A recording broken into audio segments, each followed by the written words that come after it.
झालावाड़ में उस दिन क्या हुआ था स्कूल हादसे के बाद?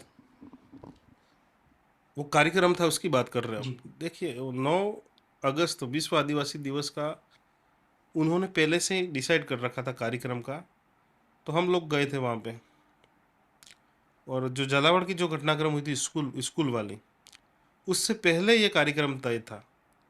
घटना जो बच्चों वाली घटना घटी वो तो बाद में घटी है। उससे पहले ही ये कार्यक्रम तय था और हम लोगों को जाना था। हम लोग गए वहाँ पे और कार्यक्रम कर रहे थे। उसी दौरान वहाँ के जो अरविंद बिल करके एक लड़का है, जिसको वहाँ के जो नेता है, बीजेपी के जो नेता, उन्होंने रात को मीटिंग की है, मीटिंग करके चढ़ा के वहाँ पे भेजा उन लोगों ने। तो उन्होंने पूरी रणनीति अपनाई थी कि विश्व आदिवासी दिवस का ये लोग कार्यक्रम के उस कार्यक्रम को फेल करना है। और जबरन ये लोग झंडे लेके अंदर घुसे थे और नारेबाजी नहीं कुछ करने लगे थे। हम लोगों ने हालांकि कुछ नहीं किया, प्रशासन को अवगत कर, प्रशासन ने आके उनको उठा के ले गए थे। तो कार्यक्रम को बिगाड़ने के लिए आए थे ये लोग। और अभी सुना है कि मैंने अरविंद पिल ने पूरे समाज के सामने माफ़ी मांगी है अभी। हाँ। तो किसी तरीके से प्लांट किया गया था, आपको लगता है ये पूरा? हाँ, बिल्कुल प्लान किया। बिना प्लान के कोई नहीं आता। बड़े लोगों का हाथ था। बड़े लोगों के हाथ के बिना ऐसा काम कोई कर ही नहीं सकता है। पर हम भी कहीं जन जागरण के लिए जाते हैं तो हमने तो पहले से सोच रखा है कि हमें ऐसे, मतलब ऐसी चीज़ों को फेस करना ही करना है। अगर फेस नहीं करें तो हम कार्यक्रम ही नहीं कर पाएंगे। जन जागरण हम कैसे कर पाएंगे? तो ये नॉर्मल सी बात है कि ऐसी चीज़ें हमारे साथ आइंदा हमेशा होती रहेगी और फेस करना ही करना है। तो एक सवाल और इस पे बनता है, क्योंकि लगातार जनता भी ये पूछ रही है कि क्या वाकई कहीं ऐसा तो नहीं है कि भारत आदिवासी पार्टी झालावाड़ वाले क्षेत्र में अपनी राजनीति या सियासी सक्रियता बढ़ा रही है धीरे धीरे? नहीं, ऐसा नहीं है। हम तो देखो, आदिवासियों के साथ, दलितों से के साथ, पीड़ित जहाँ जहाँ पर भी है, हमें लगता है कि हमें जाना चाहिए तो हम लोग जाते हैं।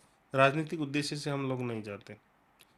हाँ। थोड़ा सा आपके व्यक्तित्व की राजनीति पे बात कर लेते हैं। अगर दक्षिण राजस्थान को छोड़ दिया जाए और बाकी जो राजस्थान है, उसमें आपको कौन सा नेता लगता है कि नहीं ये इसकी राजनीति अच्छी है, इसके मुद्दे उठाने का तरीका अच्छा है? मतलब आपका कहना ये है कि हमारी जो बीएपी पार्टी है, उसके उन अतिरिक्त। उनके जो लीडर्स हैं, जैसे कि बीएपी हम राजकुमार जी को मानते हैं, पर उसके अलावा आप हाँ बात जी। कर रहे हो जी। तो उसके अलावा हम जो हनुमान बेनीवाल है, वो अच्छे से अपने क्षेत्र के मुद्दे उठाते हैं, पूरे देश के मुद्दे उठाते हैं। राजस्थान के जहाँ जहाँ भी शोषण अन्याय होता है वो मुद्दे उठाते हैं और उनकी जो विचारधारा है और हमारी कहीं ना कहीं तालमेल खाते हैं।